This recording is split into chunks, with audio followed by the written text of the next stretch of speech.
Tapi pertanyaan terakhir Ustadz sebagai penutup, ini juga isu yang sedang ramai dibahas di media sosial Ustadz. Belum lama ada seorang dai Ustadz yang menyebabkan syubhat di tengah-tengah kita dengan memberikan tafsiran sendiri tentang surah pemusik Ustadz. Yang akhirnya menafsirkan bahwa musik ini tidak haram Ustadz. Maka turunlah surat musik, surah ke-26 Asy-Syu'ara, para pemusik, para penyair, dan diangkat oleh Nabi menjadi syairun Nabi, pemusik di samping Nabi. Dan Hasan bin Sabit menghafal Quran. Nah ini bagaimana pendapat antum Ustaz? Saya bukan sebutin pendapat saya, ya. Tapi hampir mayoritas ulama termasuk Imam 4 mengharamkan. Ini bukan hal yang baru nih, bukan pendapat baru. Dan memaknakan syu'ara atau penyair itu adalah pemusik, ini keliru ini. Dalam bahasa Arab juga sudah jelas perbedaan mana penyair, mana penyanyi, kan gitu. Tidak selamanya juga penyair itu bisa penyanyi. Apalagi di masa dulu, penyair itu memang cuma susun penyair syair saja, gitu kan. Bahkan dibedakan juga dalam istilah bahasa Arab penyair sama penyanyi itu sendiri. Ya, sampai hari ini dalam kosakata bahasa Arab berbeda. Kalau dalam masalah hal ini tentunya saya bukan mendapat pendapat baru ya, tapi insya Allah coba saya bacakan beberapa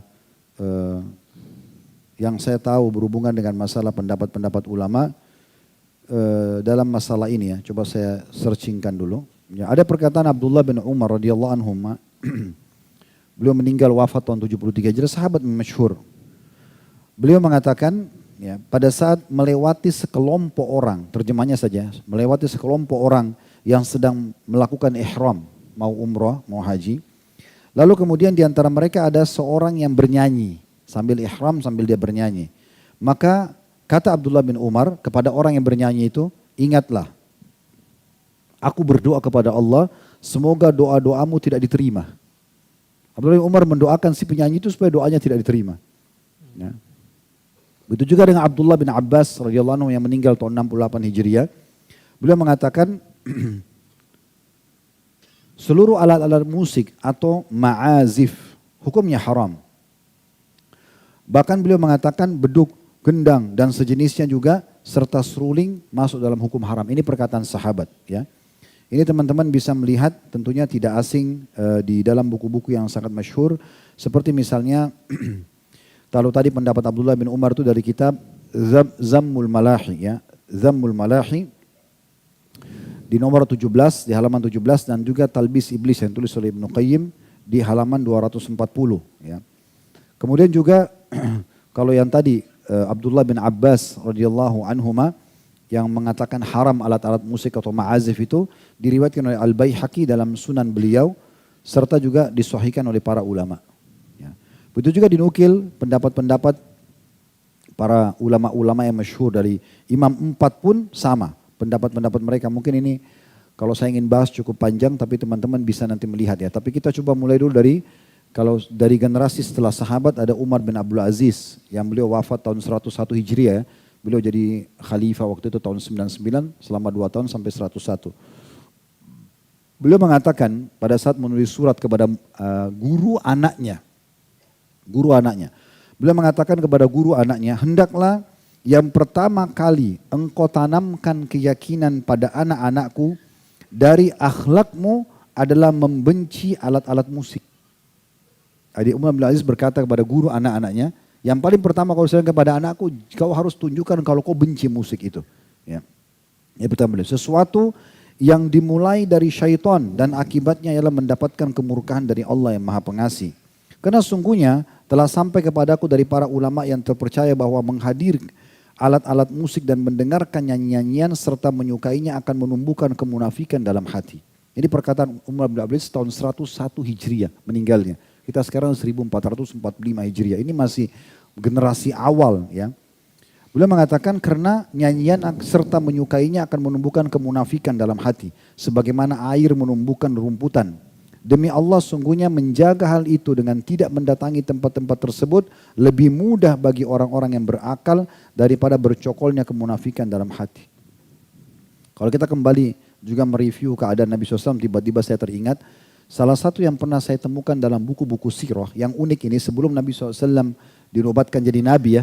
Waktu beliau masih mengembala domba, salah satu yang ditulis oleh ulama sirah itu, Nabi SAW diselamatkan dari segala macam pelanggaran agama, diantaranya mendengarkan musik dan menonton para penyanyi. Itu disebutkan dalam buku-buku sirah. Satu waktu disebutkan dalam buku-buku sirah itu, beliau pernah mendengarkan dari teman-temannya pengembala-pengembala. Nabi itu mengembala domba dari umur 8 tahun sampai umur 21 tahun. Jadi 13 tahun beliau mengembala domba. Tapi nggak disebutkan di umur keberapa, di tahun keberapa ini beliau, riwayat ini cuma dikatakan salah satu riwayat pernah beliau dengar dari teman-teman pengembalanya yang lain waktu kumpul, waktu beliau mau pulang sore hari mengembalikan domba-domba. Mereka menceritakan semalam itu ada acara perkawinan dan ada penyanyi, musik begini dan begitu. Sampai Nabi SAW tertarik mendengarkan cerita itu. Lalu beliau bilang, besok kalau ada acara lagi, saya akan coba melihat, tolong kamu jaga gembalaan saya. Maka dikatakan dalam buku itu, dalam buku-buku sejarah, kalau pada saat esok harinya, waktu saat beliau niat untuk pergi, beliau ngantuk dan tertidur.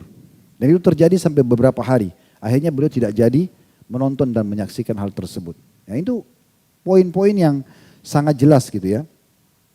Begitu juga banyak sekali ya dinukil perkataan-perkataan dari para ulama salaf, diantaranya Ibnu Taimiyah rahimahullah, beliau wafat tahun 728 Hijriah. Beliau mengatakan 4 imam mazhab berpendapat bahwa semua alat musik adalah haram. Telah ada hadis Nabi SAW yang diriwayatkan oleh Al-Bukhari dan ulama lainnya, bahwasanya Nabi SAW mengabarkan akan adanya orang-orang dari umatnya yang menghalalkan zina, sutra, minum khamar dan alat-alat musik, serta akan diubah menjadi kera dan babi. Al-ma'azif, kata beliau, adalah alat-alat musik sebagaimana disebutkan oleh para pakar bahasa Arab. Bentuk jamaknya adalah ma'zifa, ya. Yaitu alat yang dibunyikan dan tidak ada perselisihan sedikit pun dari pengikut para imam tentang haramnya hal tersebut. Ya. Itu dinukil dari buku beliau Majmu' Fatawa ya, di jilid 9 halaman 576 dan sekian banyak tentunya.